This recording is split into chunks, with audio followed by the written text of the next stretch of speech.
The GPS said the house was only 2 minutes away, but the road kept getting darker.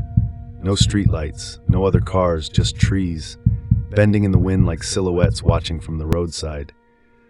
The delivery driver checked the address again. That's when his phone lost signal. And then he noticed another pair of headlights behind him, following at the exact same speed. No matter how fast he drove, they never got farther away. Tonight, we're diving into true scary stories from delivery drivers who barely escaped. Welcome back to the channel. If you've ever ordered food late at night or driven alone through empty neighborhoods, tonight's stories may make you think twice before opening the door after midnight.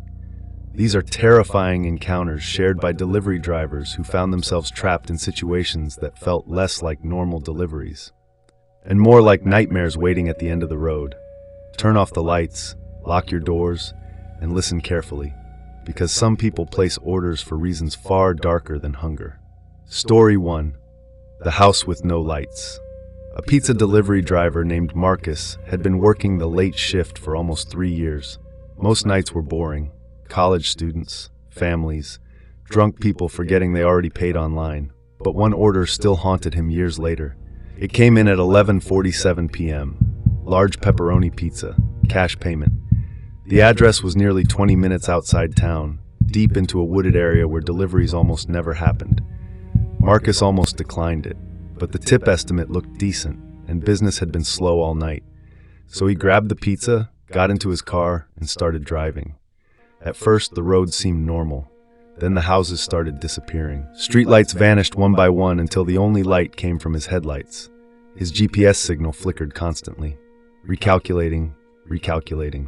Marcus later said the silence out there felt wrong, not peaceful, dead, no insects, no traffic, nothing. Then he saw the house, or at least what looked like one.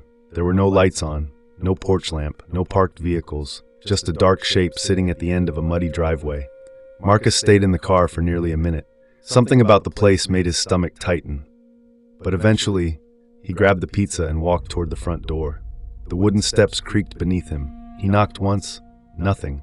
Then suddenly, a voice behind the door whispered, "Come inside." Marcus froze.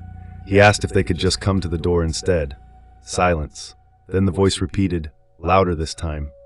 "Come inside," Marcus said. Every instinct told him to run. He backed away from the porch slowly and noticed movement near one of the windows. Someone was standing there, watching him, but he couldn't see their face, only their outline. Then another silhouette appeared beside it, then another, 3 figures, completely still. Marcus dropped the pizza onto the porch and sprinted back to his car. The moment he slammed the door shut, the front door of the house burst open.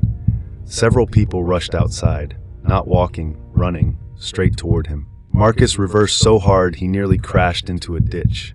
He sped down the gravel road while headlights suddenly appeared behind him. A truck, following fast, too fast. The truck stayed inches behind him for nearly 5 miles, flashing its lights, trying to force him off the road.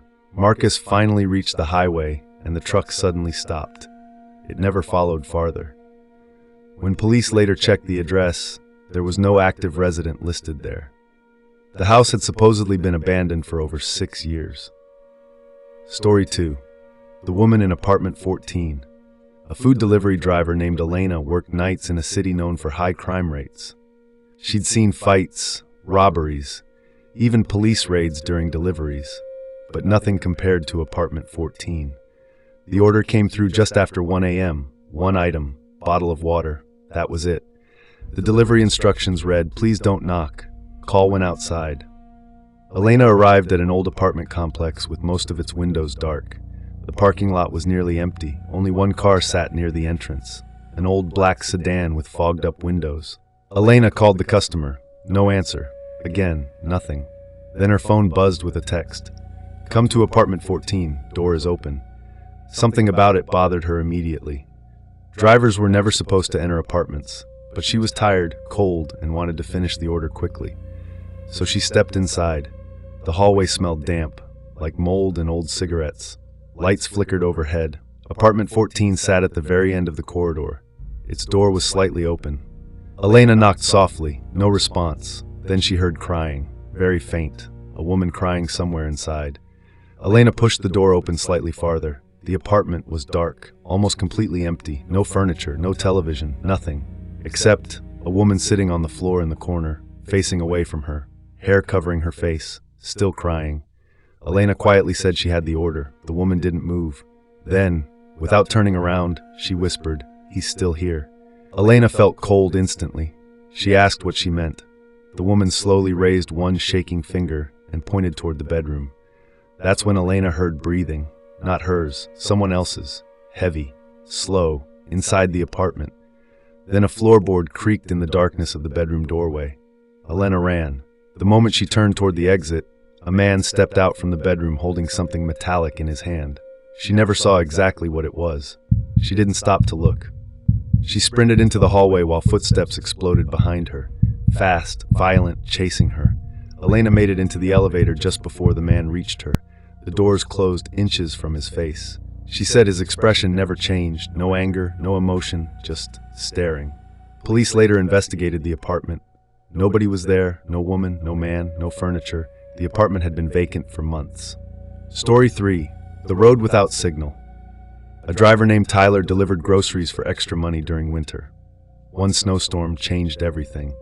Most drivers had already logged off because conditions were dangerous, but Tyler needed money badly. So when a high-paying order appeared, he accepted it. The route led into a mountain area nearly 40 minutes away. Snow fell harder the farther he drove. Soon visibility became terrible. Then his GPS lost signal completely. Tyler tried turning around, but the road behind him was almost covered in snow already. Then he noticed tire tracks ahead, fresh ones. Someone else had driven through recently, so he followed them. The tracks led to a narrow road surrounded by dense forest. Eventually, he saw a mailbox. The address matched, but there was no house, only woods. Tyler checked the app again. Definitely the correct location. That's when his headlights caught movement between the trees. Someone standing there. A tall figure slowly stepped closer, wearing a heavy winter coat, face hidden beneath a hood. Tyler cracked the window slightly and asked if they ordered groceries. The figure nodded once, but didn't speak. Tyler reached for the bags and realized something horrifying. The figure's clothes were covered in snow, but there were no footprints behind them, none, as if they'd simply appeared there. Then Tyler heard another sound, crunching snow, behind his car. He checked the mirror. More figures emerging from the trees, one after another, silent, watching. Tyler panicked. He locked the doors immediately. The hooded figure walked closer to his window, then slowly placed one hand against the glass. Tyler said the hand looked pale gray, almost frozen. Then the figure smiled. Not normal. Too wide. Far too wide. Tyler slammed the car into reverse. The tires spun violently in the snow. Meanwhile, the figures kept approaching slowly from every direction. Not running, just walking, as if they already knew he couldn't escape. Somehow Tyler regained control and sped away. He never looked back. When he finally reached town, he discovered something terrifying. The road he'd taken had officially been closed for over a year after severe landslides. According to local authorities, nobody should have been living there at all. Story 4. The Last Delivery. A rideshare and delivery driver named Ben used to work overnight shifts around highways outside the city. Truck stops, motels, rest areas, places where strange people drifted through constantly. One night around 3:30 a.m., he accepted what would become his final delivery job. The order was simple: coffee and sandwiches. Destination, a roadside motel. The motel looked nearly abandoned. Half the rooms were dark. The neon vacancy sign buzzed weakly in the rain. Ben walked toward room 8 carrying the order. Before he could knock, the door opened slightly. A man stood there smiling, too friendly, too eager. He told Ben to come inside because he needed change for cash payment. Ben hesitated. Then he noticed something strange. The room behind the man was completely dark. No television, no lamps, nothing. And despite the freezing weather outside, Ben could see sweat dripping down the man's face. Ben politely refused to enter. The man's smile faded instantly. Then another voice inside the room whispered, "Get him in here." Ben stepped backwards slowly. That's when he heard movement from nearby rooms. Doors opening, shapes emerging, watching him. One room, then another. At least 4 people standing outside now, silent. Ben dropped the food and ran. Footsteps erupted behind him immediately. He jumped into his car and locked the doors just as someone grabbed the handle. Another person slammed both hands against his window, then another, surrounding the vehicle. Ben floored the gas pedal and tore through the parking lot. As he reached the highway, he noticed headlights pulling out behind him. 3 vehicles, following. The chase lasted nearly 20 minutes. Every turn he made, they followed. Every exit, still there. Ben finally drove directly toward a police station. The moment the building came into view, the vehicles turned away simultaneously, gone. Police later investigated the motel, but according to records, room 8 had been unoccupied that entire month, and several disappearances had been reported near that highway over the years. None officially solved. Most delivery drivers expect rude customers, bad weather, maybe dangerous neighborhoods, but sometimes they encounter something far worse.